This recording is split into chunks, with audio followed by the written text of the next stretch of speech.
sistema digestório é um conteúdo um pouco extenso, e para que a gente termine ainda hoje, eu quero iniciar logo.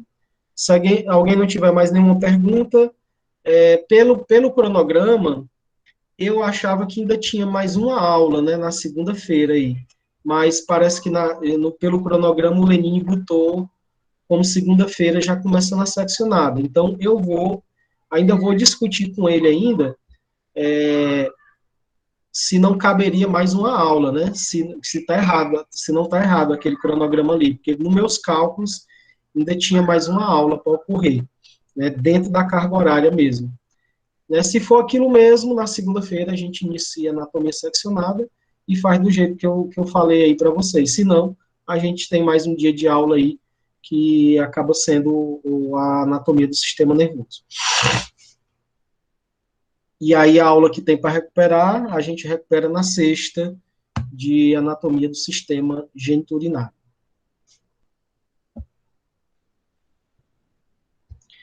Bom, gente, se tiver aparecendo aí o slide para vocês, eu vou iniciar aí a falar sobre o sistema nervoso. Está sim, professor. Então vamos lá, pessoal. Finalizando aí o nosso conteúdo, né, da disciplina de anatomia e fisiologia. Ainda temos algum conteúdo que a gente vai ver extra aí em aulas extras, mas nesse último dia, pelo menos o que está no calendário, a gente vai falar aí de sistema digestório, tá? E o sistema digestório é um dos que contribui para a manutenção da homeostasia, né? E vocês lembram que a homeostasia é a manutenção do equilíbrio das funções orgânicas, né? As funções do nosso corpo, né? A frequência cardíaca, a nossa temperatura, o pH sanguíneo, a pressão arterial, tudo isso é mantido em equilíbrio e isso se chama homeostasia. E o sistema digestório também contribui para a manutenção da homeostasia, né? Captando água, vitaminas, sais minerais, proteínas, aminoácidos, né? Várias substâncias necessárias para o funcionamento do nosso corpo e também eliminando algumas escórias metabólicas, né? Algumas substâncias são excretadas através das fezes também, tá? Então, o sistema nervoso, o sistema digestório, ele carrega essa função aí, tá? Então, uma das funções específicas do sistema digestório é, primeiramente, a ingestão do alimento, né, através da cavidade oral, então é captar esse alimento, umidificar esse alimento e fazer com que esse alimento seja digerido quimicamente através de enzimas, né, e ácidos que são jogados nesse alimento, misturar esse alimento com essas substâncias digestivas, né, fazendo com que ele se fragmente nas menores porções possíveis, tá, para que seja absorvido, né, ocorrendo aí a absorção desse alimento, né, e esses alimentos digeridos e quebrados em moléculas pequenas passam para a corrente sanguínea ou para a circulação linfática, tá? E o resto desse alimento aí é descartado, né, através das fezes. Então, uma das perguntas que as pessoas, né, costumam fazer é sobre a excreção, né? Se o aparelho digestório faz parte do aparelho excretor. A gente, quando fala de aparelho excretor, a gente pensa logo nos rins, né? Que é o mais básico do aparelho excretor. Mas, como eu falei na aula passada, por exemplo, sobre o sistema respiratório, ele também funciona na excreção de substâncias, né? Citei até o exemplo do álcool, que era expelido pela respiração. Então, o sistema digestório, ele também faz excreção, né? Algumas drogas que a gente ingere e não são absorvidas, são excretadas pelas fezes, né? Algumas drogas metabolizadas ou substâncias metabolizadas no nosso corpo são excretadas através da bilis, né? E caem dentro do trato digestório e são eliminados nas fezes, tá? Alguns metabólitos do próprio funcionamento do nosso corpo são excretados juntos com a bile, como, por exemplo, a bilirrubina, tá? Que é fruto da degradação da hemoglobina que tem nas hemácias. As nossas hemácias ficam velhas e são destruídas, né, e renovadas, e essa hemoglobina que tem nas hemácias, ela tem que ser ou reutilizada ou descartada. Normalmente ela é descartada porque já foi utilizada muitas vezes. Então, no descarte, ela é transformada em bilirrubina e essa bilirrubina é excretada junto com a bilis, né? Cai dentro do aparelho digestório e vai sair nas fezes. E é um dos motivos qual a bilis tem uma cor aí meio amarelo esverdeado, né? Por conta da bilirrubina, tá? E isso causa um efeito nas fezes, deixando as fezes um pouco amarronzadas. O nosso trato digestório, ele é basicamente dividido em duas porções. Uma porção é o tubo digestório, que é por onde o alimento passa, desde a boca até chegar no ânus, né? Ele passa da boca, faringe, esôfago, estômago, intestino delgado e grosso e sai lá no ânus, né? É o tubo digestório. E a outra parte do aparelho digestório são as glândulas anexas, são aquelas glândulas que trabalham em prol da digestão. No caso, as glândulas salivares, o fígado, a vesícula biliar, que trabalha em conjunto com o fígado, o pâncreas e diversas glândulas intrínsecas que estão na parede, por exemplo, do estômago, né, secretando substâncias como o ácido clorídrico e as enzimas estomacais, né, que vão fazer a digestão do alimento. Tá? Então, tem diversas glândulas que estão anexas ao tubo digestivo, ajudando na digestão. Então, basicamente aí, gente, um resumão aí do funcionamento do nosso trato digestório, do tubo digestivo, né? O tubo digestivo, ele é composto aí pelo toda a parte tubular e as glândulas anexas que estão aí associadas a ele, formando aí o trato digestório, né? A boca é responsável pela captação do alimento, trituração e deglutição. O esôfago é um tubo, né, muscular que é responsável por empurrar o alimento até chegar ao estômago, né, através de movimentos peristálticos. O estômago é onde se continua aí a digestão dos alimentos, fazendo a mistura dos alimentos com os sucos gástricos, né, que vai fazer essa digestão. O sistema intestinal, né, intestino delgado e grosso, eles vão continuar a digestão desse alimento até transformar ele em bolo fecal e eliminar pelo ânus. E aí, no caminho, a gente vai ter o fígado, que é um importante órgão digestivo. Ele produz a bilis, e nessa bilis tem diversas enzimas que são responsáveis pela digestão das gorduras, tá? E alguns sais biliares também, que ajudam a neutralizar o pH do bolo alimentar que vem do estômago, no caso químico, né? A vesícula biliar, ela armazena essa bile e concentra ela lá para, na hora que precisa de uma quantidade maior para fazer a digestão de um alimento mais pesado, ela se contrai e injeta uma quantidade maior de substância, né, de bilis.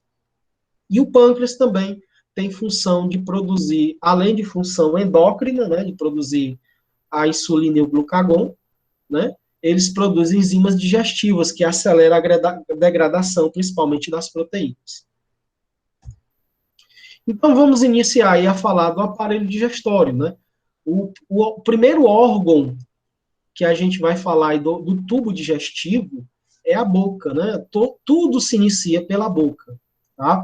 A boca, ela é a parte do tubo digestivo que capta o alimento, né? Ela capta o alimento, que é chamado de preenção, né? Você vai aprender o alimento, é um movimento de preenção, que usa os dentes e os lábios, tá? E ao você captar esse alimento, começa-se o processo de mastigação, né? O alimento entra e, uma vez ele dentro da boca, ele vai sofrer uma trituração. E participando dessa trituração, nós vamos ter aí a língua, as bochechas, os dentes, né? A saliva que vai umidificar, tá? esse alimento, né, que até aí, antes de entrar, ele é alimento, após entrar, ele já passa a ser mastigado e triturado, e aí ele vai passar a se chamar bolo alimentar, né? A boca também tem função de articular a fala, né? Ela faz parte do aparelho digestório, mas ela contribui com o aparelho respiratório aí na articulação da fala, na modulação dos sons emitidos pela laringe, né, pelas cordas vocais. Ela modula esse som, transformando eles em palavras, em sons distintos, né, que possam ser interpretados como uma linguagem. Tá? Aí outra função aí, né, que é o beijar também, né, muito importante. Não deixa de ser importante ver essa função aí, tá? Então vamos lá para a gente conhecer aí um pouco da boca, né, da anatomia da boca, tá? A boca, ela é composta na parte externa pelos lábios, né, lábio superior e inferior, que são presos à gengiva na parte interna pelo freno labial e pela gengiva, né? Na parte interna, né, que é a parte inferior da maxila, nós vamos encontrar aí preso aos alvéolos dentários, os dentes, que são órgãos pertencentes ao aparelho digestório, tá? Inseridos aí nos alvéolos, recobertos de gengiva. Acima, o palato duro, né? Que também ajuda na compactação do alimento. O palato mole, né? Que ele faz parte daquele sistema que eu expliquei para vocês, de tampagem, né, de obstrução das vias aéreas superiores, né, o palato mole se contrai, comprime-se contra a nasofaringe, impedindo que o alimento suba para a cavidade nasal, né, junto com a úvula. Professor, tem gente pedindo para entrar aí. Tá, vou colocar aqui. Bom, continuando, né, os nossos dentes aí, nós temos um conjunto de dentes, que vamos já falar sobre eles, né? E nós temos um órgão aí bastante importante dentro da boca, né, que é a língua, né? A língua, ela fica presa ao assoalho da boca, é um órgão totalmente muscular, e ela tem como principal função aí empurrar o alimento para as laterais, né, para cima dos dentes, para que ocorra a mastigação. Também articula a fala, e a língua também tem função sensitiva, né, para captar os sabores, né, das substâncias que tem nos alimentos. Tá?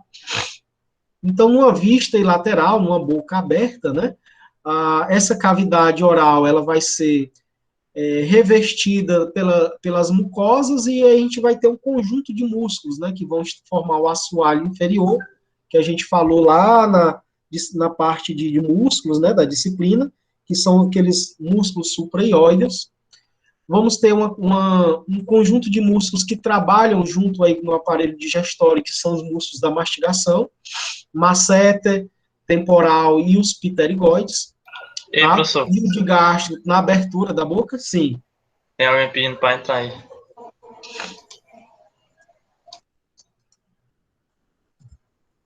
Pronto.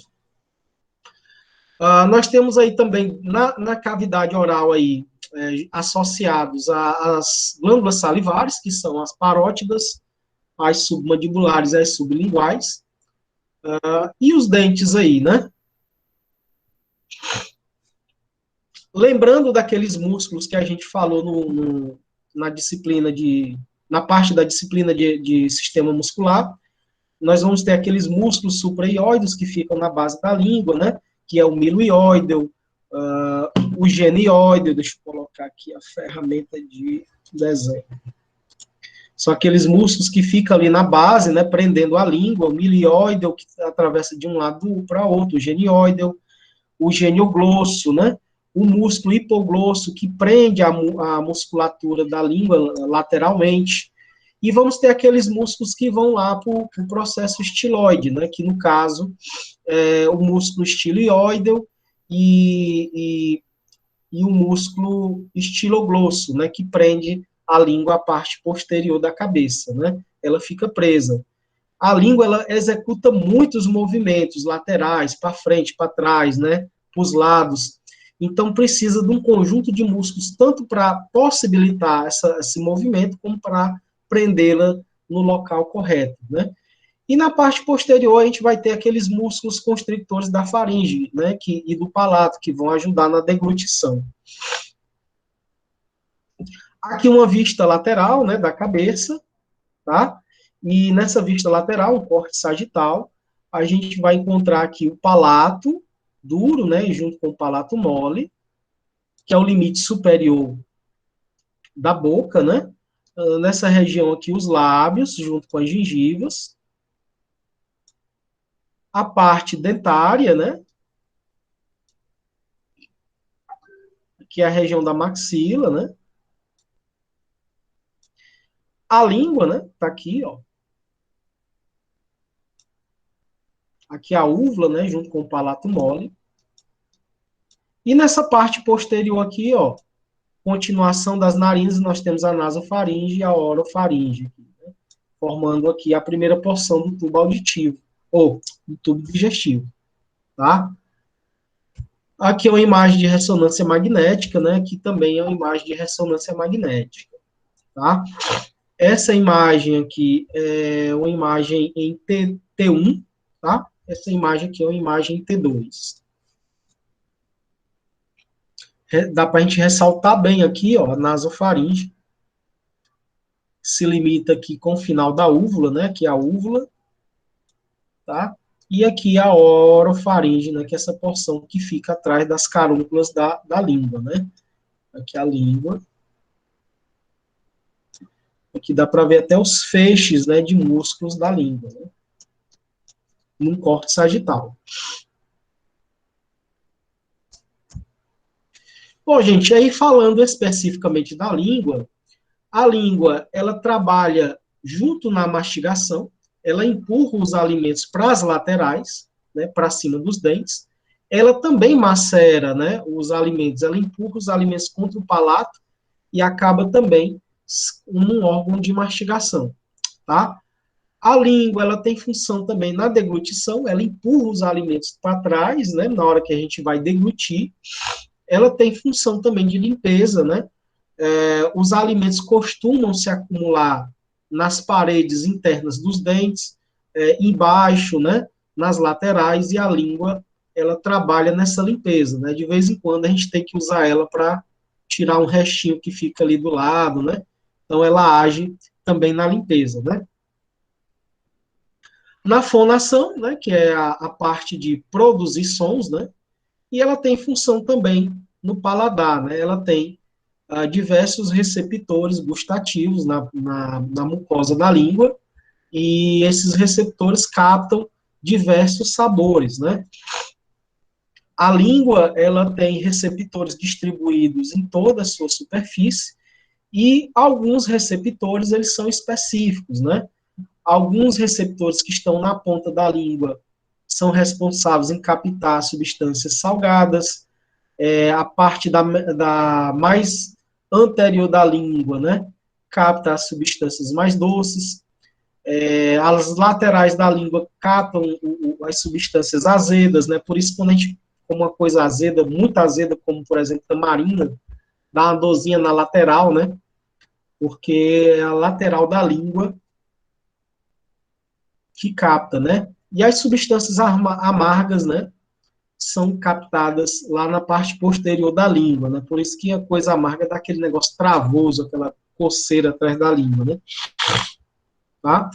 E aí, essas papilas que ficam na parte posterior, que captam as substâncias amargas, elas são maiores, né? E formam aqui uma fileira, né? Que são as papilas circunvaladas. Né? Elas são, se você colocar a sua língua para fora, você vai ver uns pontinhos lá atrás. São as papilas, né? E aí tem algumas papilas que parecem uns pelinhos, né? Que ficam aqui mais nas laterais. São as filiformes. E as fungiformes parecem umas bolinhas. A gente vê mais na ponta da língua, no meio da língua, né? E aí, ainda relativo à boca, vamos falar aqui um pouco da dentição, né? Os dentes são órgãos do aparelho digestório. Muita gente confunde e acha que os dentes são ossos, né? Mas os dentes não são ossos. os dentes são dentes, né? São um órgão específico, né? São órgãos do aparelho digestório que estão presos a uma superfície óssea, né? Que no caso são os alvéolos dentários. E eles são ligados a esses ossos pelos ligamentos periodontais, né? Que são ligamentos tipo gonfose, né? São articulações tipo gonfose que vai possuir esse cemento aí, que vai fixar o dente ao alvéolo dentário, né? E o dente, ele tem uma camada mais externa, que é o esmalte, uma camada mais interna, mais sensível, que é a dentina, que já é mais mole de tecido conjuntivo, a parte mais rígida é a parte mais externa, e a cavidade mole, né, que é a cavidade pulpar, né, que é onde a gente vai encontrar os vasos e nervos, né, que é aquela quando a cárie chega nela, né, causa dor, né, porque ela tem diversas terminações nervosas, dependendo da situação, ela até sangra, né, tá? A parte inferior dos dentes, né, é onde entra os vasos e os nervos, né, que é o forame apical do dente, que é onde entra aí a inervação, né, e a vascularização. Quando se vai fazer um tratamento de canal, o que é feito no tratamento de canal? Às vezes muita gente não sabe, né? No tratamento de canal, é passado uma cureta aqui dentro, né, desse canal do dente, onde tem os vasos e os nervos, e é limpado daqui de dentro, é retirado daqui de dentro tudo que tem dentro do canal, é o nervo e os vasos. Ao final, coloca-se um tampão no final aqui, que é uma borracha, né, e empurra-se vários filamentos aqui, plásticos, né, e vai enfiando até encher ele totalmente, preencher totalmente o canal, que é um filamento plástico chamado de gutapeste, e depois ele é derretido aqui, tem um negócio quente que derrete ele aqui, e ele fecha a entrada do canal, né? E bloqueia aqui o canal. Isso é feito, dependendo do dente, é feito em todos os canais do dente. Tem dente que só tem um canal, tem dente que tem dois, tem dente que tem 3 raízes, né? Cada raiz tem um canal. É um polímero específico, professor? É um polímero específico, o nome dele é gutapeste. Agora, não me pergunte de que ele é feito, não, que eu não sei não, os dentistas é que sabem aí. Né? Eu só sei que o nome dele é gutapeste, né? Ele é um polímero plástico, né? A base de plástico, não sei se é, que tipo de plástico é, né? Um poliéster, um polietileno, se da família dos PVCs, né? Tem vários tipos de plástico, né? Era para ser toda. Poliuretano, né? Qual é o nome mesmo, hein, professor? Gutapeste. Beleza. Era para E ser toda. ele reage, né? Ele derrete pelo calor e ele fecha todo o canal, né? E aí, após o canal estar todo fechado, né? É feito em cima aqui uma restauração do dente, né? Aqui, né, na parte de cima, né? Fechando totalmente, bloqueando aí novamente a passagem. Bom, gente, quanto à dentição, nós temos aí 32 dentes, né? Para quem tem todos os dentes, né? Divididos em dentes incisivos, caninos, pré-molares e molares. Nossa fórmula dentária é 4 vezes 2, 1, 2, 3, né? Que é 2 incisivos, 1 canino, 2 pré-molares e 3 molares, multiplicado por 4, né? Por que 4? Porque são 2 arcadas superiores e 2 arcadas inferiores, né? Cada arcada tem 2 incisivos, 2 pré-molares, 3 molares e 2 caninos, e 1 canino, né? Tá? Isso na dentição do adulto, né? Certo? Na dentição infantil, também tem 2 incisivos, 1 canino e 2 molares, né? Que aí a fórmula seria de 20, né? 20 dentes, né? Tá? Por quê? Porque seria 4 vezes 2, 1, 2, né? Não tem premolares, né? A criança não tem premolares na dentição de leite, né? Quando os premolares vêm nascer, já nascem permanentes, né? Então, a dentição seria essa aí, né? Os incisivos, né? 2 incisivos, um canino, 2 premolares, né? E 3 molares. Primeiro, segundo e terceiro molar. O terceiro molar também é conhecido como siso, né? A gente chama de dentiqueiro também, tá? Então, tem esses dentes de um lado e do outro também. E a mesma ocorre em cima e embaixo, mesma coisa, né? Então, é por isso que é multiplicado por 4, tá? Aqui, gente, é uma radiografia panorâmica, né? Nessa radiografia panorâmica, a radiografia panorâmica ela é feita onde o anteparo gira junto com a fonte de raio-x, né? E ele um aponta para o outro e os dois vão girando em torno da cabeça do paciente, né? O paciente é posicionado, fica mordendo um anteparozinho que tem bem aqui, né? Mordendo para a cabeça não sair do lugar, não girar, e ele vai girando em torno da cabeça da pessoa, fazendo com que a imagem radiográfica não haja sobreposição, né? De forma que a gente consegue ver o côndilo da mandíbula de um lado, né? E do outro sem haver sobreposição. Uma radiografia lateral você não consegue ver isso, né? Eles se sobrepõem. E aí, nessas radiografias panorâmicas, a gente olha aqui o canal alveolar, né? Que é onde entra o nervo e as artérias mandibulares, e formam os alveolares, né? Ok?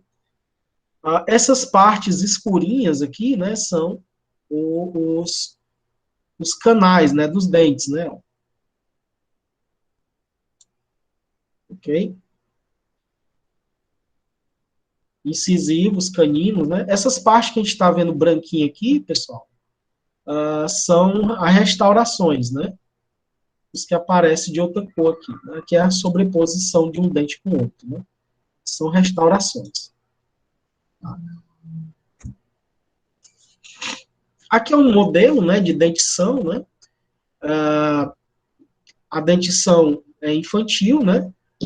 Os dentes permanentes eles são gerados em cima, né? E eles vão crescendo, desgastando a raiz do dente de leite até empurrar ele para fora e ele cair, né? Tá? Agora vamos falar aqui um pouco das glândulas salivares, tá? As glândulas salivares, elas estão anexas aí à cavidade oral. São 3 pares de glândulas salivares. Uma delas é a parótida, que é a mais externa. Ela fica em cima do músculo masseter, aqui na parte posterior da mandíbula. Ela é a maior de todas, né? Ela possui um canal, um ducto que passa pela bochecha, né? Atravessa aí o músculo bucinador, desemboca na parte interna da mucosa oral, né? Se você abrir a bochecha e puxar ela para o lado, você vai ver um furinho de um lado, um furinho do outro, que são os orifícios onde termina o ducto parotídeo, né? Tá? Na base da mandíbula, logo embaixo do masseter, a gente vai encontrar aqui a glândula submandibular, né? Que é uma das glândulas salivares, que o ducto dela, da submandibular, ele termina, ele se junta com o ducto da sublingual, que fica embaixo da língua, né? E sai no assoalho da boca, né? Embaixo da língua. Tanto quando a gente levanta, às vezes, a língua para trás, comprime as glândulas salivares sublinguais e submandibulares, às vezes dá aquela esguichada, né? De saliva, né? Acho que muitos de vocês já devem ter ido no dentista e abrir a boca e dar aquela xiringada de saliva, né? Tá? A saliva, né, ela tem função digestiva, tá? Nessa função digestiva, uma delas é umidificar o alimento e facilitar a trituração, que também facilita a deglutição, mas essa saliva, ela também tem a amilase salivar, que é uma enzima capaz de digerir os carboidratos. Então, a digestão química começa na boca, né? Então, essa saliva já começa a digerir os carboidratos já na boca durante a mastigação. Também lubrifica, né, a cavidade bucal, né, claro, né? E ajuda na deglutição para que esse alimento consiga passar pelo esôfago com facilidade, né, e pela faringe, né? Tá?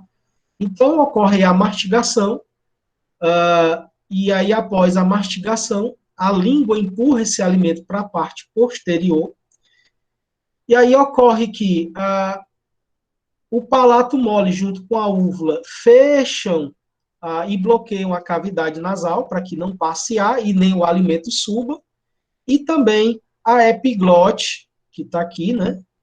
Ela fecha a passagem aqui da glote, né, bloqueando a laringe, para que o alimento não desça aqui para a traqueia, né, nem para a laringe, nem para a traqueia.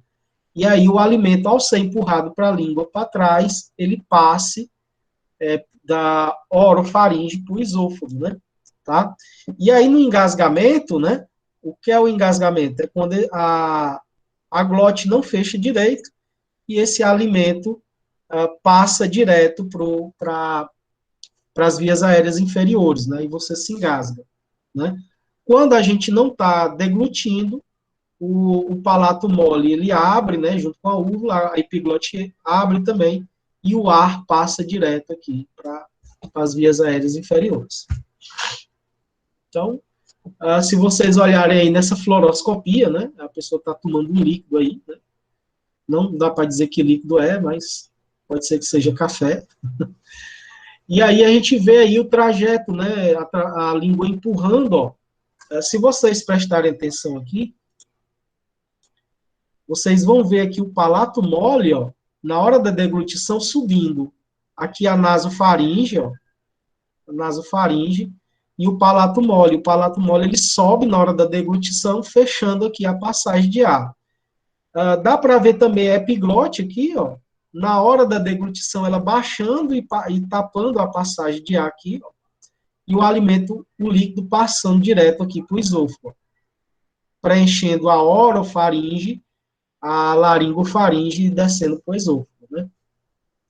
Tentem observar aí bem direitinho, que vocês vão ver o movimento aí da cartilagem da epiglote aqui, ó, fechando a passagem, né?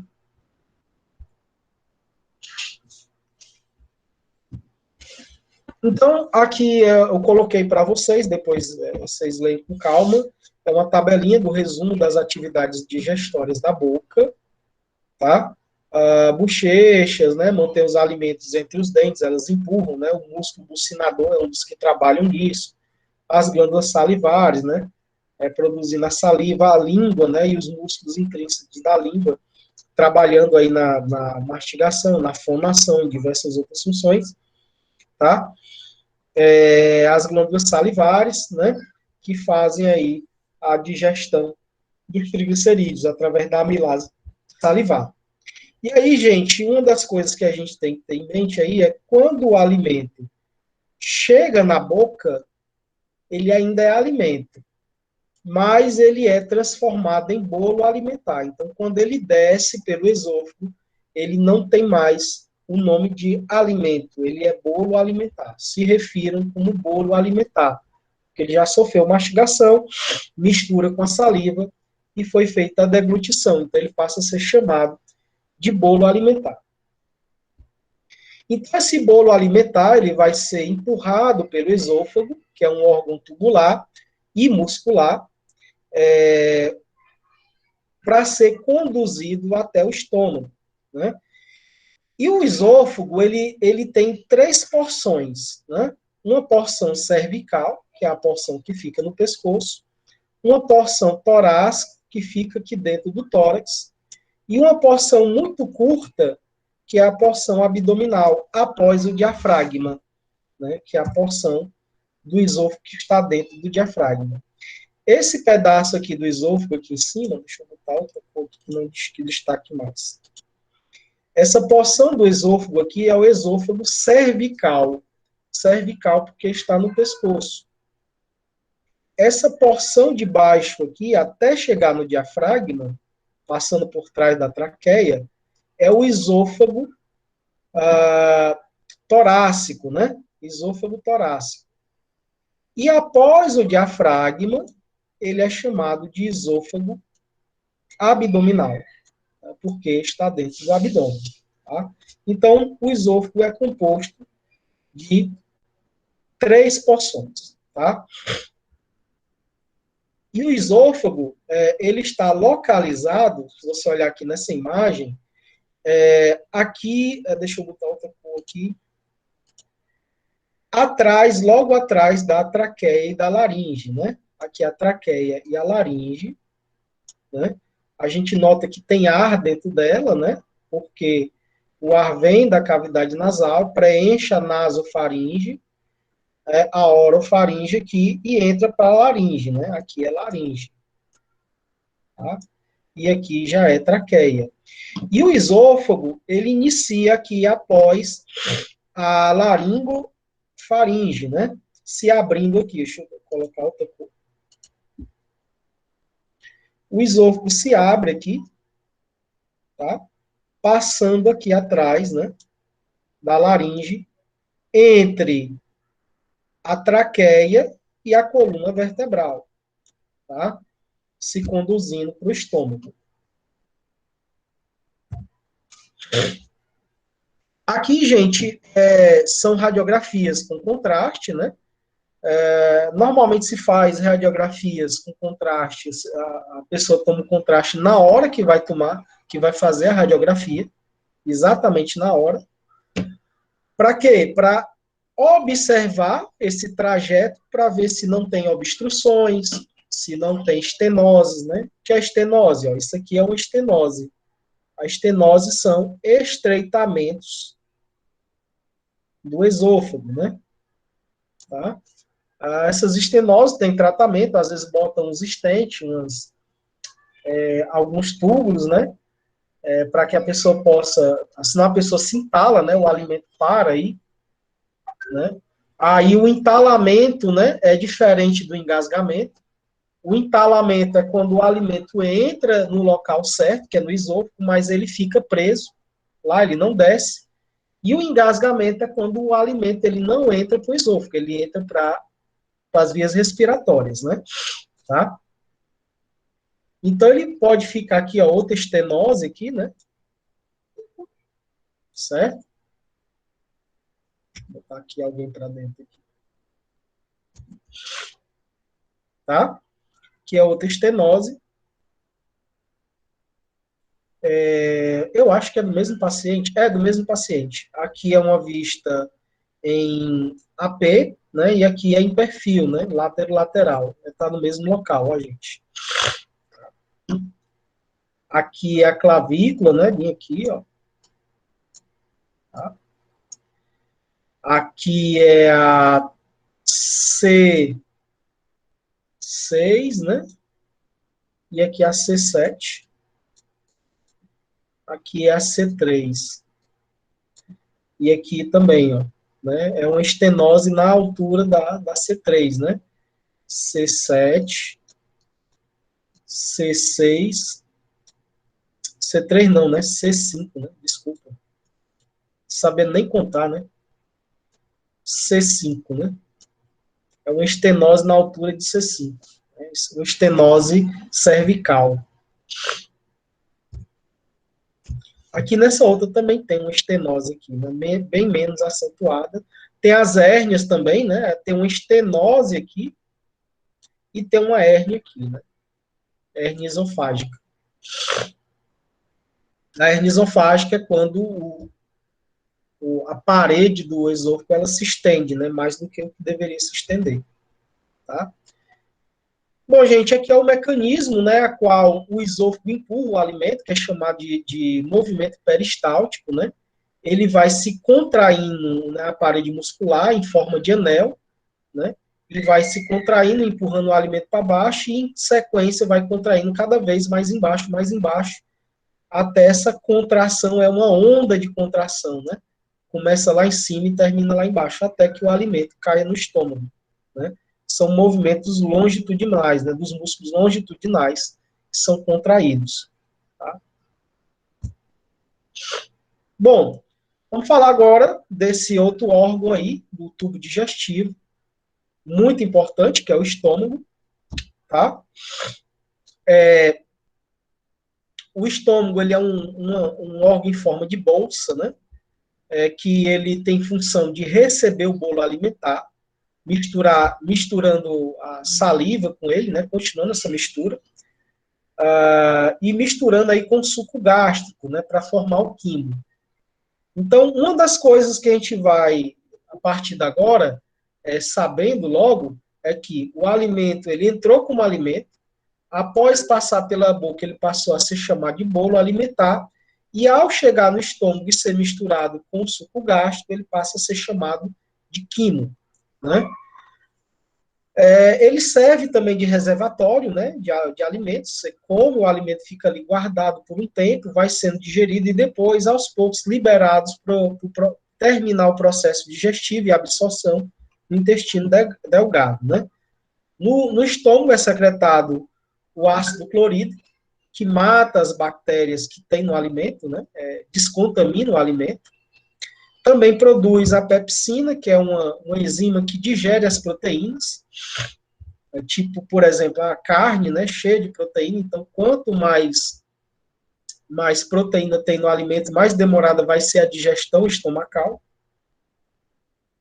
E ela produz aí alguns fatores intrínsecos, né, que ajudam na absorção da vitamina D, e ela também produz a lipase gástrica, né? A lipase gástrica é outra enzima também que começa a digestão dos triglicerídeos, né? Então, lá no estômago vai ser digerido proteínas, vai ser produzido fator intrínseco que ajuda na absorção da vitamina B, né? Extrair a vitamina B das carnes, por exemplo.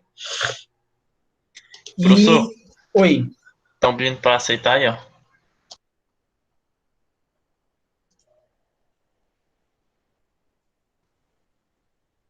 Semana eu vi um meme, né, que o pessoal ficava colocando no chat, né, professor, me aceita, né? Aí o cara, assim, ajoelhado com o anel de noivado na mão, professor, me aceita. O pessoal tá fazendo até meme, né? Porque o pessoal tá nessas aulas online aí, e aí fica todo tempo tendo que pedir para aceitar, né? E continuando, né? E aí, o estômago também secreta um hormônio que é chamado de gastrina.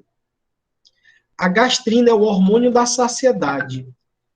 Quando é que ele é? Quando você come e o seu estômago está cheio, né? Você já comeu o suficiente e ele está cheio, os receptores do fundo do estômago, né, que detecta que o seu estômago está cheio, eles passam a produzir, desencadear a produção de gastrina, que é jogada na circulação, no sangue, e o sangue leva essa gastrina até o seu cérebro. E lá, no cérebro, ele vai estimular o nosso hipotálamo para que nós tenhamos saciedade, para que a gente passe a fome, né? Você estava com fome, produziu um hormônio da fome, né? Lá pelo hipotálamo, estimulado pelo hipotálamo, e aí, após você se alimentar, o estômago produziu a gastrina para fazer um feedback negativo, e inibindo a fome, né? Um dos problemas aí de pessoas que engordam, tem facilidade de engordar, além de questões metabólicas, há muitas pessoas que têm baixa produção ou insensibilidade à gastrina, né? Porque a gastrina que inibe a fome, né? Também tem outro fator, né, que é quando você come rápido demais, mastiga pouco, né, e enche o seu estômago rapidamente, não dá tempo ele entender que está cheio e produzir a gastrina, e aí, às vezes, a pessoa continua comendo, mesmo com o estômago cheio, fica ali empanturrado, né? Come mais do que o que necessário, fica ali, às vezes, até passando mal, o famoso come que passa mal, né? E aí, gente, uma das coisas que eu quero chamar a atenção para vocês, eu só desligo o áudio aí para não...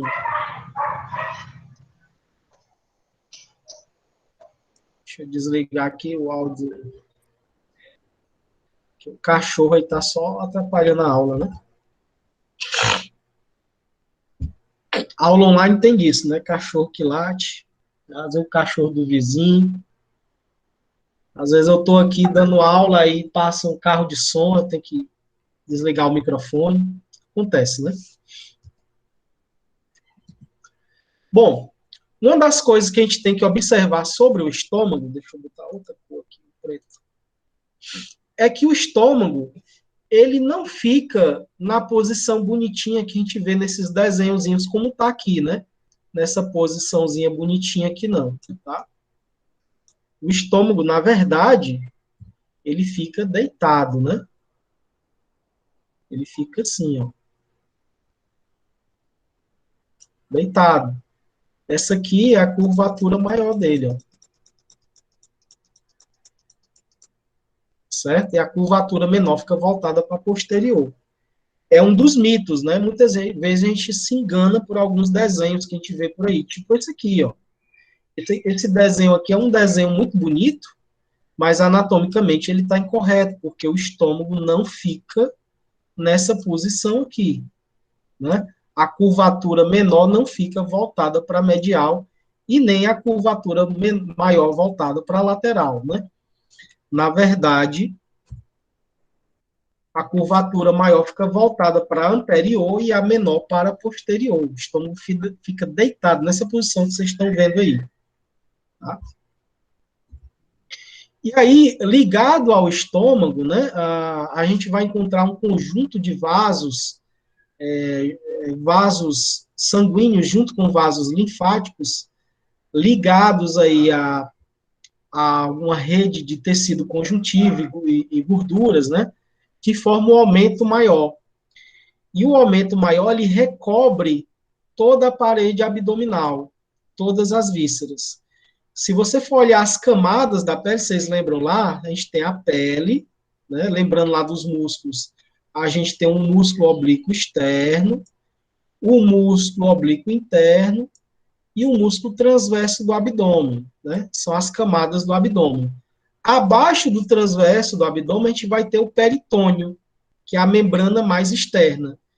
E a gente vai ter esse outro órgão aqui, né? Que ele forma tipo uma cortina, que é o aumento maior. E o aumento maior, ele tem capacidade de se locomover, de se mover de lugar. Então, quando há uma infecção, uma inflamação em uma determinada do aparelho da parte abdominal, o aumento maior migra para aquele canto ali e envolve aquele órgão, aumentando a vascularização local e a liberação de substâncias de defesa, né?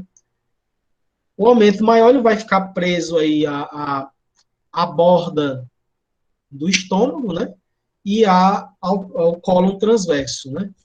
Então, para a gente levantando o cólon transverso e o estômago, é que a gente vai conseguir visualizar as alças intestinais, que vão estar logo abaixo, né? Abaixo do aumento maior. Então, saindo da curvatura maior do estômago, nós vamos ter o aumento maior. E aí, gente, esse desenhozinho aqui, ele ilustra a divisão aqui do estômago. Agora, claro, isso é um desenho didático para mostrar as partes do estômago, mas a posição do estômago não é a posição que está aí nesse desenho, claro. E nem daria para a gente mostrar as partes do estômago se a gente colocasse na posição normal, né? Essa borda aqui da curvatura maior, ela fica voltada para a anterior, né? Esse estômago aqui, ele fica deitado, na verdade, né? Ele não fica em pé, como ele está aí nesse desenho. Então, o estômago, basicamente, onde vai chegar aqui no esôfago, né? nós vamos ter aqui a válvula cárdia, que ela controla a passagem aqui do bolo alimentar para dentro do estômago. O fundo do estômago, que é essa bolsa que tem na parte superior aqui, que é onde fica a maioria dos receptores de saciedade, né? A curvatura menor e a curvatura maior do estômago. A curvatura maior fica voltada para anterior e a menor voltada para posterior. No finalzinho do estômago, nós vamos ter a região pilórica, né?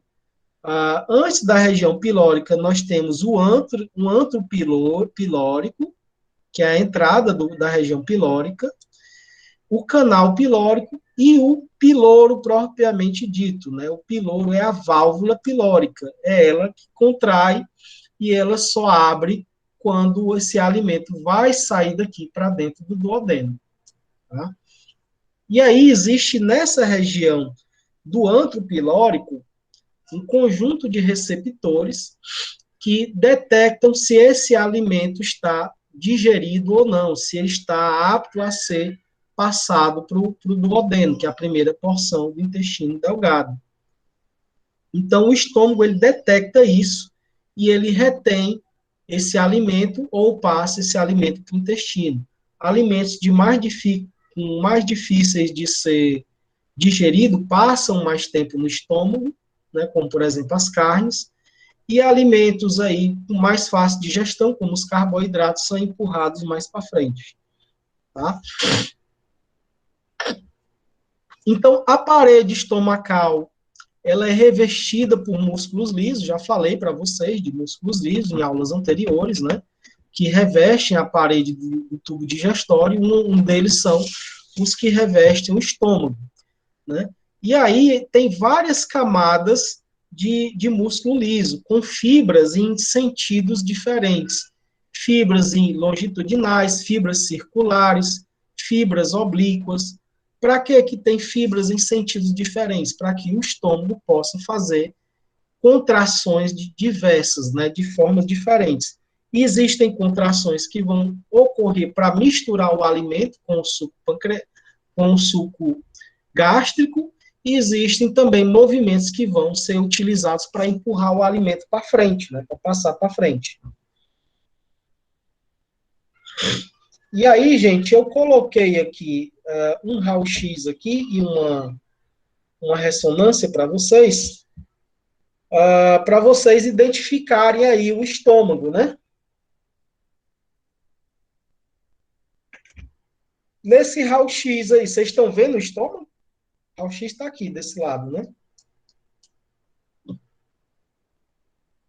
Vocês estão vendo o estômago? A estrutura básica. Esse estômago aí está com contraste, né? Isso que ele está claro, né? Ó.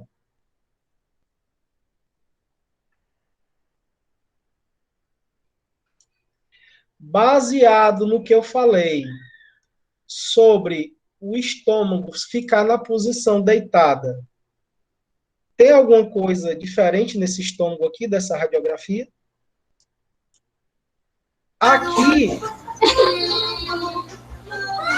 é uma imagem de ressonância magnética, onde a gente tem o estômago, né, seccionado.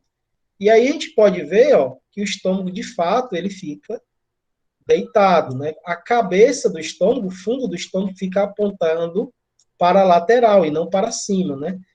Até porque nem faria sentido, né? Se o fundo do estômago ficasse para cima, né? Porque senão ia acumular gases nessa região aqui, né?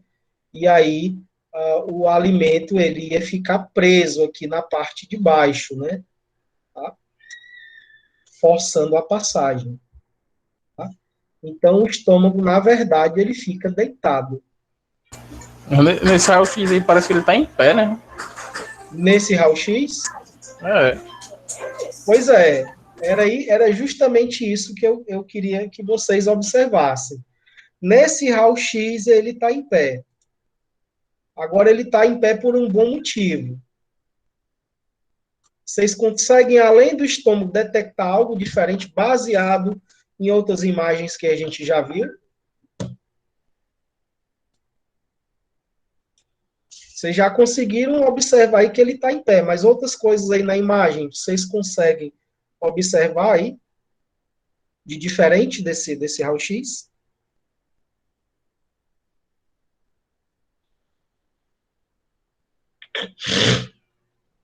Na verdade, gente, esse estômago não está em pé, ele está deitado também, assim como esse.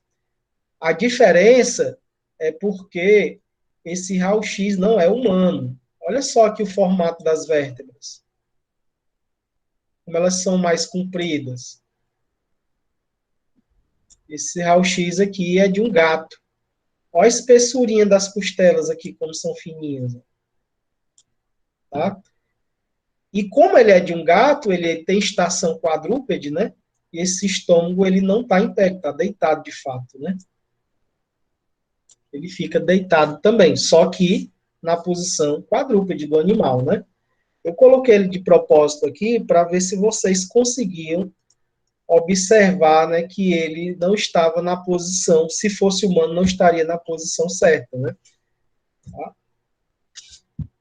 Aqui nós temos um estômago de verdade, né, cortado, aberto, e aí dentro do estômago nós vamos encontrar essas pregas, né, que são as pregas gástricas.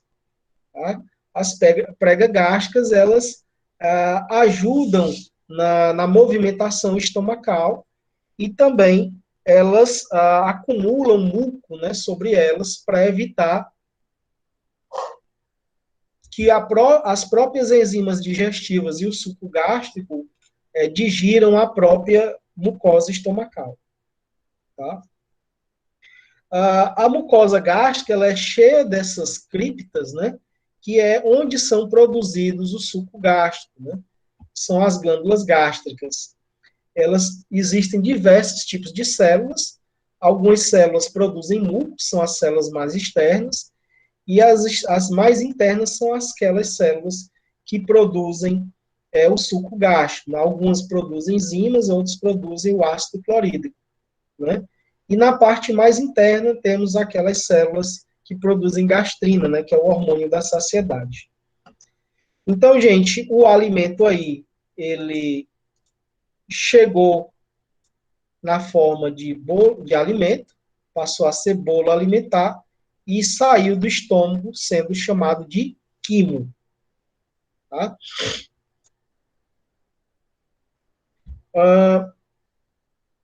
Agora, gente, após o estômago, nós começamos outra parte do tubo digestório, que são os intestinos. Os intestinos são divididos em duas porções. A porção delgada e a porção grossa, né? O chamado intestino grosso, intestino delgado. Tá? O intestino delgado, ele é a porção mais central do intestino grosso, ele começa lá em cima no estômago, no duodeno, se continua com o jejum, depois o íleo. Né? E eles são porções iniciais do sistema absortivo e digestivo, que eles são responsáveis por misturar o quimo recebido lá do estômago com os sucos gástricos, né, produzidos pelo fígado, né, a bilis, e produzidos pelo pâncreas, né, que são os sucos pancreáticos. Tá? Então, lá no intestino é completada a digestão dos carboidratos, que foi iniciada lá na boca com a amilase salivar, ou pitialina, né, também conhecida como pitialina. Termina a digestão das proteínas e lipídios, iniciada no estômago, e inicia e completa a digestão dos ácidos nucleicos, são os DNAs, né? A gente também que tem que absorver substâncias para a formação do nosso próprio DNA, né, que são os carboidratos, né, que formam o RNA e o DNA.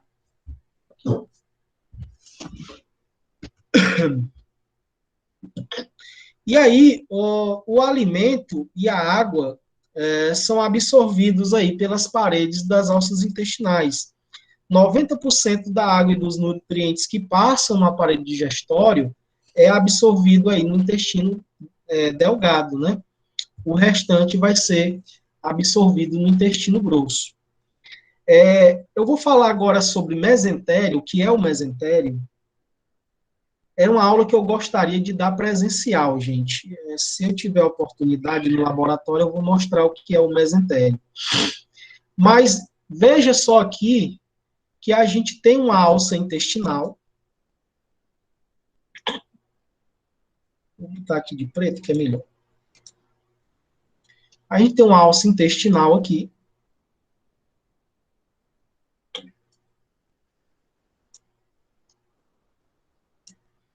Ela está sendo segura aqui por algumas mãos, né, numa cirurgia.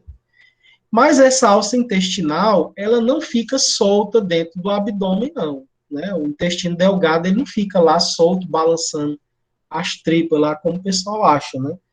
O intestino delgado, ele fica preso e cada alça fica no seu devido lugar. Ela tem o canto certo dela. E ela fica presa por essa membrana aqui, tá? Que é chamada de mesentério. E o mesentério, por ele vem diversos vasos sanguíneos, né, que vão vascularizar as alças intestinais, levando sangue, oxigênio, né, para essas alças intestinais. Deles também vão sair, através do mesentério, aliás, vão retornar diversas veias, né? Veias intestinais. E essas veias, elas captam os nutrientes que são captados, né? Que são absorvidos, né? Esses nutrientes são captados nas veias e vão cair na veia cava inferior, né? Passando pelo fígado, né? Tá? Pela veia hepática, né? E uma parte desses alimentos, desses nutrientes captados por essas veias são metabolizados no fígado. Também aqui, nessa região, nós vamos também ter diversos vasos linfáticos, tá? Esses vasos linfáticos, eles vão captar macrosubstâncias, substâncias de grande calibre, que não consigam ser absorvidas pelas veias, né, pelas vênulas. Tá? Essas substâncias são absorvidas em forma de linfa pelos vasos linfáticos. Tá?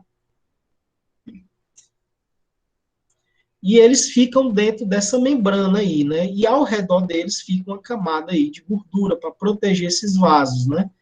E em cima, fechando ele de um lado a outro, né, tem uma camada aí de peritônio, né, formando aí o mesentério, tá? E é como se fosse mais ou menos assim, né? Cada alça dessa do mesentério, ela vai estar presa, né? Ela vai estar presa a uma determinada porção do mesentério. E é por isso que essas alças, por exemplo, essa alça que está aqui em cima, ela não pode vir parar aqui embaixo, porque ela está presa por esse pedículo aqui, né? Pelo mesentério. E dentro do mesentério, que é essa membrana, a gente vai ter aí diversas alças, vasos sanguíneos, que são as artérias mesentéricas, né? Nós temos a artéria mesentérica superior e a artéria mesentérica inferior, que se divide para as diversas aulas, tá? E a porção de mesentério que vai, em vez de ir para o intestino delgado, ele vai ir para o intestino grosso, ele é chamado de mesocólon, né? Não é mesentério. Entério de entérico, né? Que significa intestino, né? Entérico, né? Significa intestino. Mesoentérico. Então, mesentério. E o cólon, né? Que é o intestino grosso, ele é chamado de mesocólon, né? Então, o nosso intestino delgado, ele é dividido aí em 3 porções, né? O duodeno, o jejum e o íleo. O duodeno ele tem aproximadamente 25 centímetros, é a porção menor. Esse nome duodeno, ele significa 12 dedos. As pessoas que batizaram o nome dele resolveram batizar de 12 dedos porque ele media exatamente 12 dedos. Eles botaram lá os dedos, lá, um do lado do outro, e viram que ele media 12 dedos, e aí resolveram chamar ele de duodeno, né? Em latim, né? Significa duo, né? Deno, né? 12, né? É o número 12. Né? Em latim também em italiano, né? Tá? E aí essa primeira porção aí do intestino delgado. Após o intestino delgado, o intestino duodeno, nós vamos encontrar o jejuno, né, que tem aproximadamente 1 metro. O jejuno, ele é a porção que recebe o alimento já com as substâncias digestivas lá do duodeno, ocorre digestão dentro dele, mas muita absorção. Mas ele rapidamente se esvazia e o restante do alimento ele vai para as partes baixas do intestino delgado, que é o íleo, né? Que é essa região do íleo. E aí ele tem esse nome de jejuno, porque jejuno significa vazio. Todas as vezes que iam abrir as alças intestinais, essa porção estava vazia e tinha alimento, no caso quimo, né, só nas partes inferiores do íleo, né? Essa parte de cima estava vazia, né? Então o nome jejuno significa vazio. E a palavra jejum, né, vem desse nome aí, jejum, né, de vazio, estômago vazio. A pessoa que está de jejum, ela está com o estômago vazio, né? Outro nome também que as pessoas costumam falar, eu estou com uma dor aqui na boca do estômago, eu estou com uma dor aqui no meu vazio, né? Porque o jejum, que é a primeira porção aí do intestino, é chamado de vazio. E o íleo, né, que é a porção que tem 12 metros, que é a porção final, aliás, 2 metros, ele tem esse nome de íleo porque ele fica entre os ossos ilíacos, né? Os ossos ilíacos ficam aqui nessa região da pelve, né? Aqui dos lados, né? Do quadril. E como ele fica entre essas regiões, ele é chamado aí de osso, de intestino íleo. E o íleo, ele desemboca no intestino grosso, né? No seco, e aí ele desemboca lá através de uma válvula, que é chamada de válvula iliocecal, tá? Então, a primeira porção aqui é o duodeno, tá? O duodeno ele é mais curto. Depois nós vamos ter nessa parte de cima o jejum e na parte inferior o duodeno. E o duodeno vai, aliás, o íleo, né? E o íleo vai desembocar aqui no seco, que é a primeira porção do intestino grosso, através da válvula iliocecal. E aí a parede do intestino... Oi. Eles são divididos por causa da posição que ele está, ou como é que vocês conseguem dividir eles nessa sequência? Porque a gente olha assim, tá tudo... Não dá pra tá tudo... Aparentemente, né, eles são iguais, né? Mas o início dele é marcado por uma dobra que tem bem aqui, né, embaixo, né? Que é a flexura jejunilíaca, né? É uma dobra que tem lá e ela é mais estreita. E também a textura da mucosa interna do intestino modifica do jejum para o íleo, que é essas pregas que tem aqui, né? Certo. Essas pregas circulares. Quando você abre dentro, elas são diferentes. Aqui são as do jejum, né? Elas têm mais pregas, né? Porque ela tem maior absorção. Eles são músculo também, assim como do lado do estômago, ou não? Não, as pregas são a própria mucosa, elas formam tipo uma sanfoninha dentro, né? Isso aí é para aumentar a área de absorção. Vamos supor que o nosso intestino fosse esse tubo aqui, certo?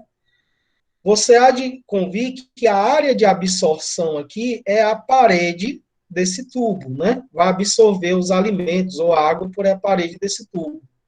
Mas se eu pegar esse tubo e fizer várias voltinhas aqui, a superfície de absorção vai ser aumentada, né? Se eu tirar essa linha que eu estou passando aqui e esticar ela, a gente vai ver que ela é bem maior do que essa linha de cima, né? Quando ela for esticada. Então, a área dela é bem maior, tá?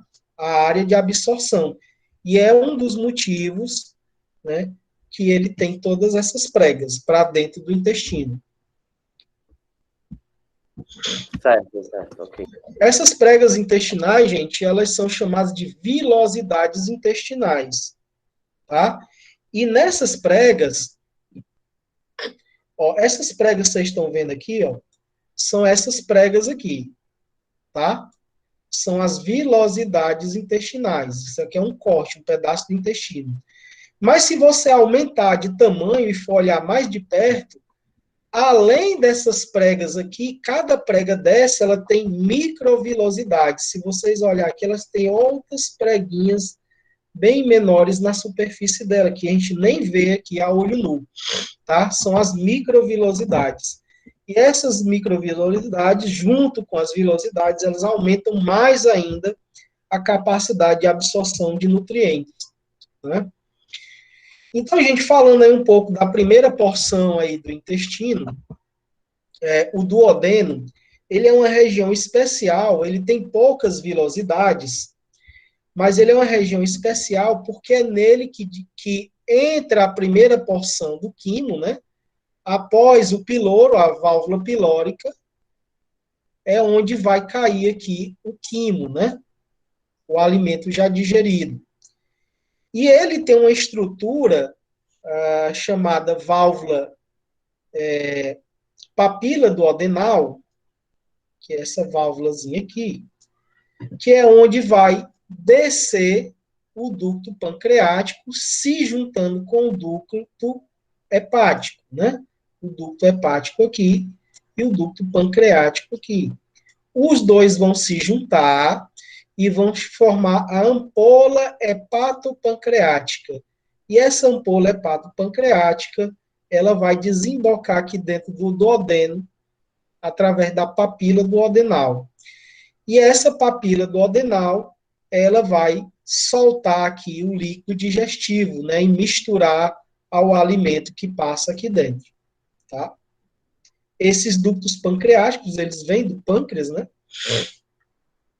Passando e se encontrando aí na altura da cabeça do pâncreas com o ducto hepático, né? Ducto colédoco.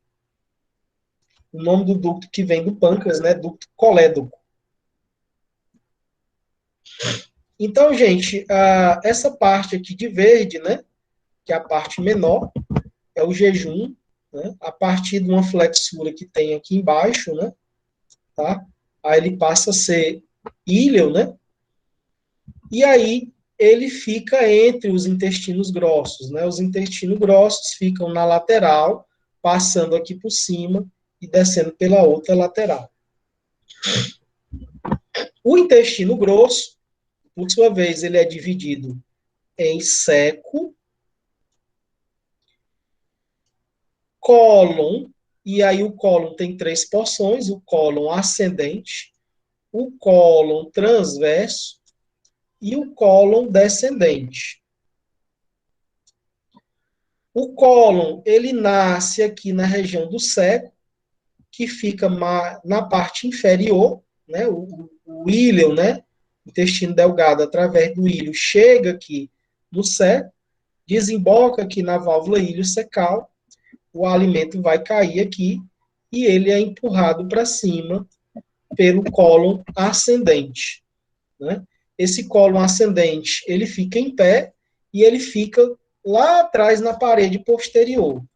Quando chega lá atrás, ele sobe e aí faz uma curva para frente. Ele vem, faz assim, faz uma curva para frente e para o lado esquerdo, né? Embaixo do fígado, o fígado vai estar aqui, ó, embaixo do fígado, por isso que essa flexura, ela é chamada de flexura hepática, essa dobra aí é chamada de flexura hepática, e aí ele faz uma curva para a esquerda, que é chamado aqui de cólon transverso, e novamente ele faz uma curva para trás e para baixo, né?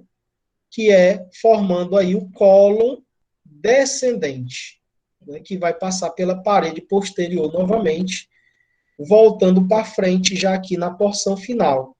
E ao chegar na porção final, ele faz uma curva em forma de S, que aí ele passa a ser chamado de cólon sigmoide.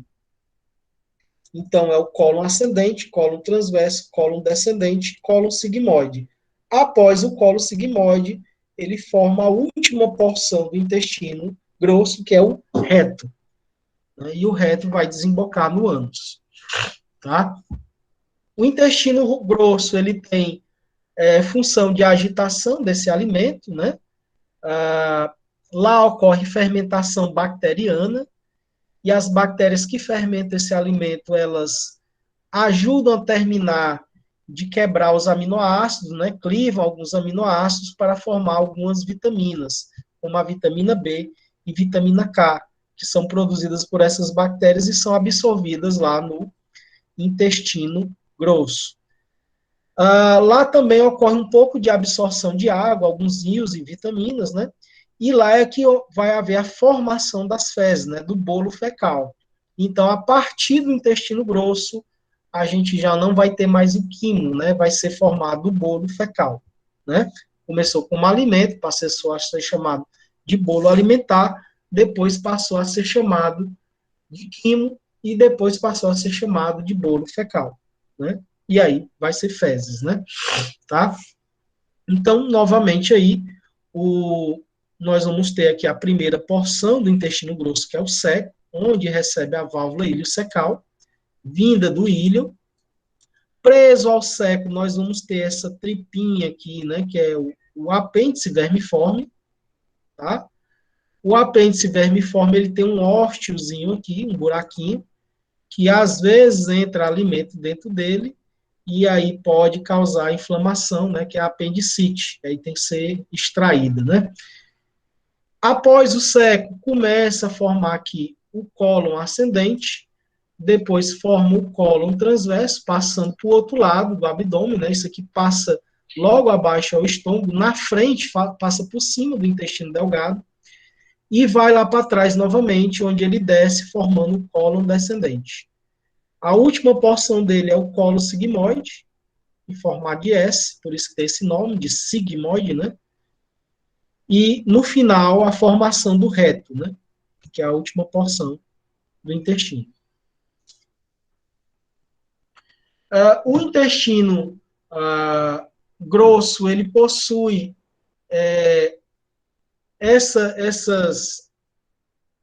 esses formatos aí de saculações, eles formam tipo umas bolhas, assim, né? A parede dele é bem cheia de pregas, né? Como se fossem umas bolhas, chamado de saculações, né? Essas saculações ajudam aí a misturar aí o alimento, né? E tem uma parte mais achatada no centro, né? Tanto na parte anterior como na parte posterior, que é chamado de tênia do colo, né? São as tênias do colo. A tênia do colo são essas, parece uma fita, né? Que tem de um lado e do outro aí do colo, né? Passando de um lado do outro. E aqui, gente, a anatomia da porção final, que é o reto, né? A última porção do intestino. E o reto, ele contém essas pregas aqui, tá? Essas pregas aqui, elas desaceleram o movimento de saída das fezes, para que elas saiam devagar, mesmo mediante contração, tá?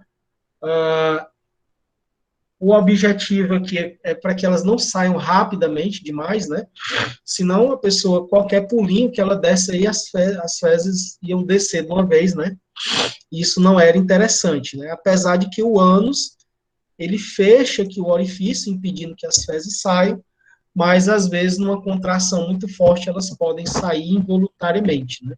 E sai mesmo, principalmente em estados de diarreia, tá? Então, nós tínhamos aí alimento, bolo alimentar, quimo, e agora, no final, já vai passar a ser chamado de fezes, né? A fezes é já quando vai saindo, um bolo fecal. Tá? Aqui, gente, eu coloquei para vocês verem aqui que, através de raio-x contrastados, a gente consegue ver a motilidade intestinal e o tempo de trânsito gastrointestinal, né? 20 minutos após o paciente ingerir o contraste, você consegue encontrar ele no jejum, né? No jejum. No duodeno, né? Essa primeira porção aqui é o duodeno, ó. A primeira porção é o duodeno, tá? E aí, depois no jejum, né? 20 minutos após. 40 minutos depois, você já não encontra ele mais no jejum, ó. O jejum está totalmente vazio aqui, ó. É por isso que ele é chamado de vazio, jejum. E aí, o contraste desceu todinho aqui pro íleo, né? E aí, com 40 minutos, ele já está todinho no íleo, e você pode procurar ele no intestino, no jejum, que você não vai encontrar. A gente ainda encontra um resto de contraste aqui no estômago, porque o estômago, ele armazena, não libera tudo de uma vez só, né? Tá? E aí, aqui, ó, com 1 hora e 30 minutos, né, ele já está chegando aqui perto da válvula iliocecal, não chegou ainda no cólon ascendente, nem no seco, mas já está próximo à válvula iliocecal, né, já chegou na válvula, aqui a válvula mais ou menos aqui, tá? A gente vê aqui um pouquinho de contraste no jejum novamente, porque o estômago aqui se contraiu e liberou mais um pouquinho de contraste que tinha armazenado lá nele, né? Por isso que o jejum está marcado novamente. Antes ele não estava, né? Aqui, ó. Não estava. Então, o restante do contraste foi liberado aqui, né? Tá? E aí você pode ver aqui, ó, o fundo do estômago, ele está bem estreito, né? Porque está vazio, né? Esvaziou. Né? E aqui a região pilórica, tá? E aí, gente, você pode ver aqui, ó, que o estômago ele fica deitado, né? Olha aqui, ó, o eixo dele. Professor. Oi. Esse contraste aí, ele pode fazer algum mal para a pessoa? Sei lá. Não, normalmente não, a não ser que a pessoa tenha alergia, né? Normalmente, o mais usado é o sulfato de bário, né? Mas, fora a pessoa que tem alergia, ele não tem nenhuma reação, não. Ah, tá bom. Algumas pessoas têm sensibilidade, pode dar diarreia, né? Mas, normalmente, esses contrastes têm que ser substâncias que não causem intoxicação, que sejam radio-opacas, né? E que não alterem a motilidade intestinal, claro, porque se aumentar, você não vai ver o tempo de trânsito intestinal. Né? E com 2 horas e 30 minutos, a gente já vê ele aqui, ó, passando pela válvula iliocecal, já dentro do seco, né? E começando a subir aqui pelo cólon ascendente, né? E aqui, após essas 2 horas e pouco, né, a gente já vê ele marcando todo o cólon ascendente, o cólon transverso e o cólon descendente. E também chegando aqui no cólon sigmoide, né? Tá? E aí, notem que o formato do cólon transverso, ele pode mudar de pessoa para pessoa, né? Tem pessoa que tem um cólon transverso bem retinho, tem gente que tem um cólon transverso que faz essa curva aqui para baixo, antes de ir para o outro lado e subir novamente. Tem gente que tem cólon transverso que vai lá embaixo e depois sobe de novo, né? Tem algumas variações anatômicas, não obrigatoriamente ele segue aqui esse trajeto bonitinho que a gente vê nos livros, né? Ó, esse estômago aqui, como vocês estão vendo, ele está deitado, né? Essa é a real posição do estômago, tá?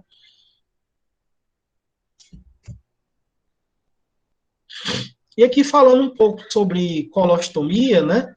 A colostomia é quando há necessidade de se desviar o fluxo intestinal para que haja alguma cicatrização ou restauração do estômago do intestino por algum motivo.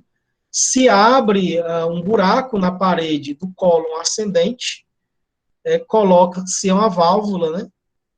E essa válvula fica para dentro do estômago e a ela fica acoplada aí uma bolsa, né? Que é a bolsa de colostomia, que tem que ser esvaziada aí várias vezes ao dia, né? E aí o trânsito intestinal não passa pelo cólon, né? Pelo cólon, e aí esse desvio faz com que, se houver algum processo de colite, infecção, inflamação, ele venha se restaurar no devido tempo.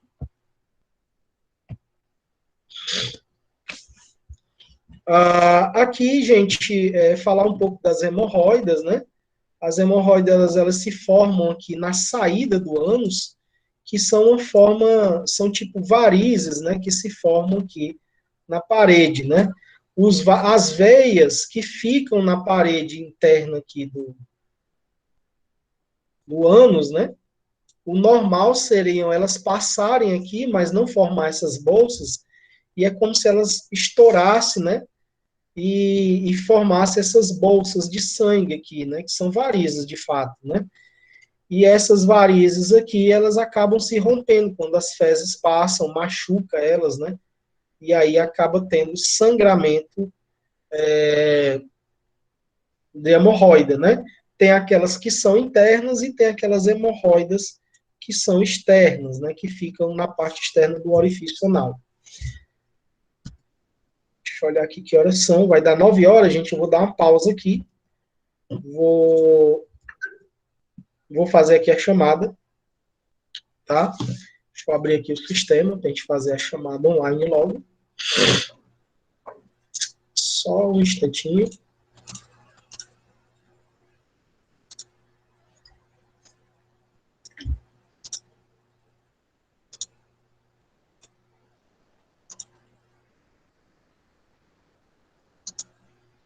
Bezerra de Menezes.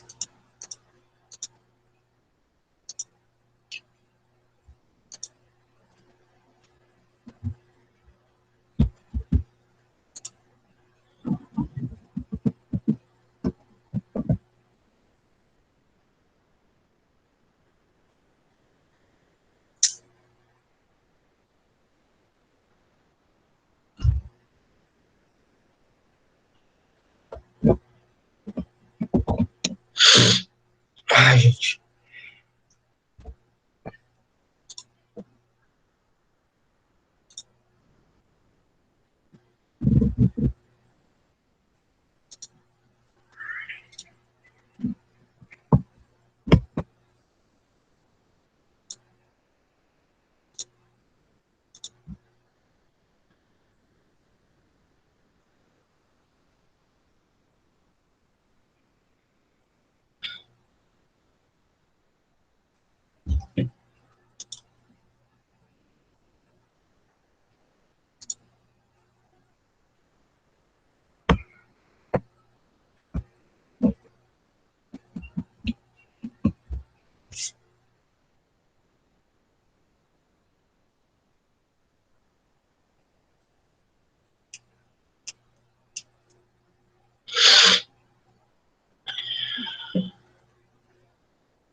Bom, gente, vou chamando aqui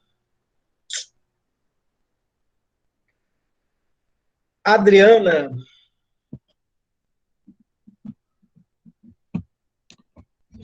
Adriana Maria. Adriane. Alex Costa.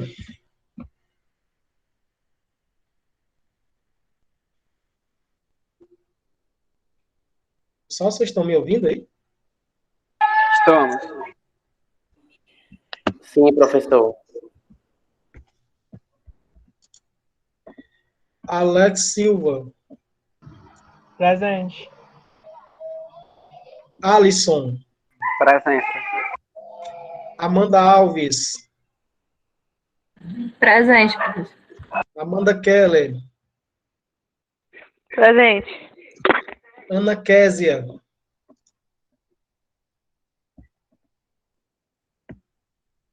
André A Ana Luiz. Kédia trocou de curso.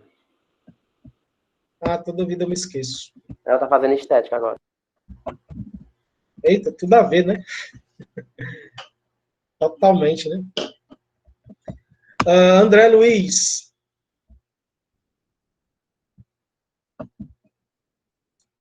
André Souza Ferreira.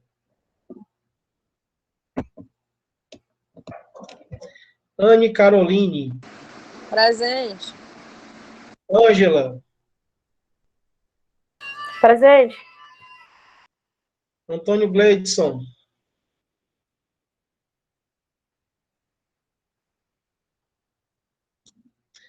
Aurifran.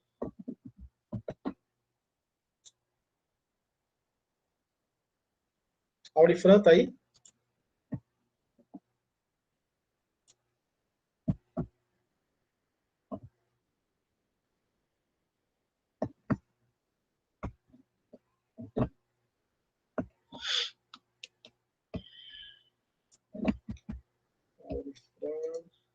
Beatriz. Beatriz Linhares.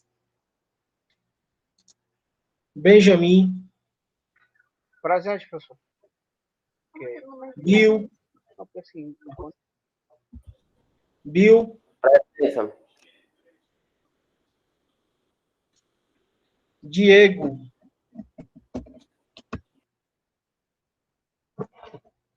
Diego tá aí?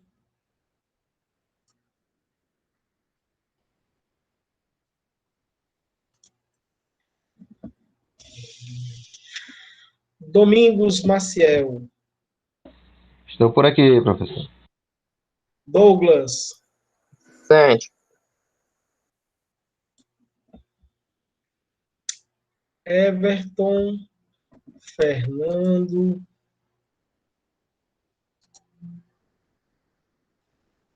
Diênia. Francisca Diênia. Presente. Geilane. Ah, não? Gisele.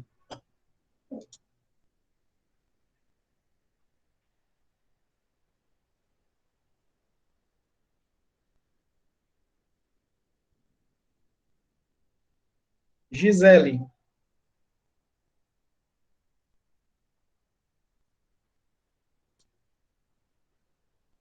Graciele.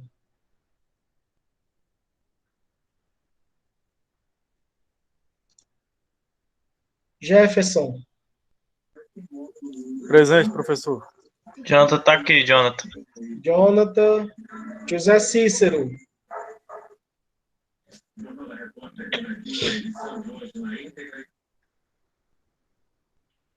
José Cícero tá aí? Leandra. Leane. Madison. Professor, Oi. a internet deu uma travada aqui, mas estou presente, Graciele, viu? Graciele. Eu tinha dado falta, tu não respondeu? É porque eu não tô na tela aqui do Meet, não, aí eu não consigo ver vocês aí. É porque a internet travou. De boa, ajeitei aqui. Que a internet travou. Márcio Gleidson. Presente, professor. Maria das Dores. Presente, professor. Maria Janaína. Marília. Presença. Marinara. Marinara, cadê você? Mário Moreira. Presente, professor.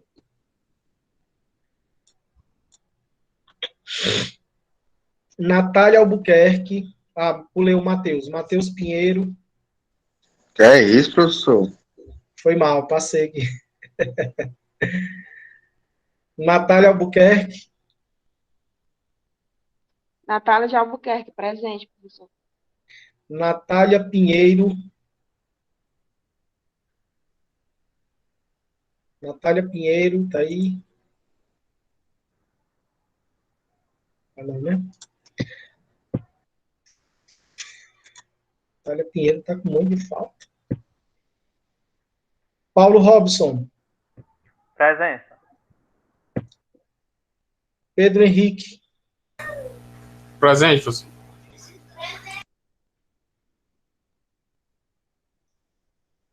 Rafael Nascimento. Tô aqui. Presença. Raimundo Irineu. Presente, professor. Roberta Azevedo.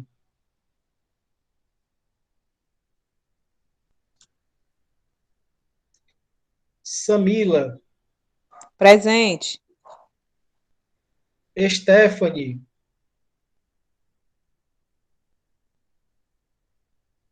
Stephanie. Estefânia. Presente, professor. Tarciane. Princesa tá aqui, professor. Pronto, princesa. A princesinha. Zinha. Tessiana. Tessiana, tá?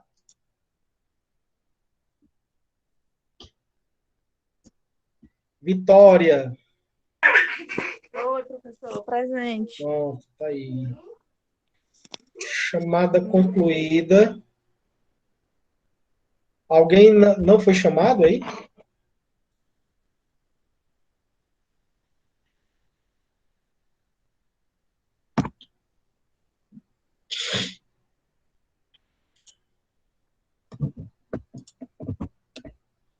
Bom, gente, deixa eu voltar aqui, né?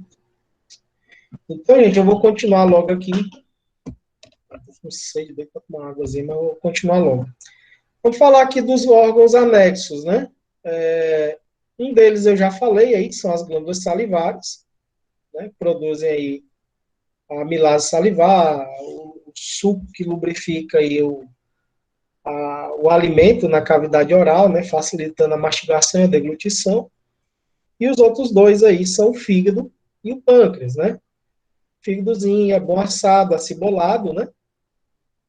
Tá?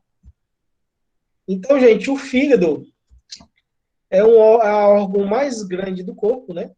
A maior glândula do nosso corpo, mais pesada, né? Aliás, o maior órgão do nosso corpo é a pele, né? Agora, a glândula maior e mais pesada é o fígado, né?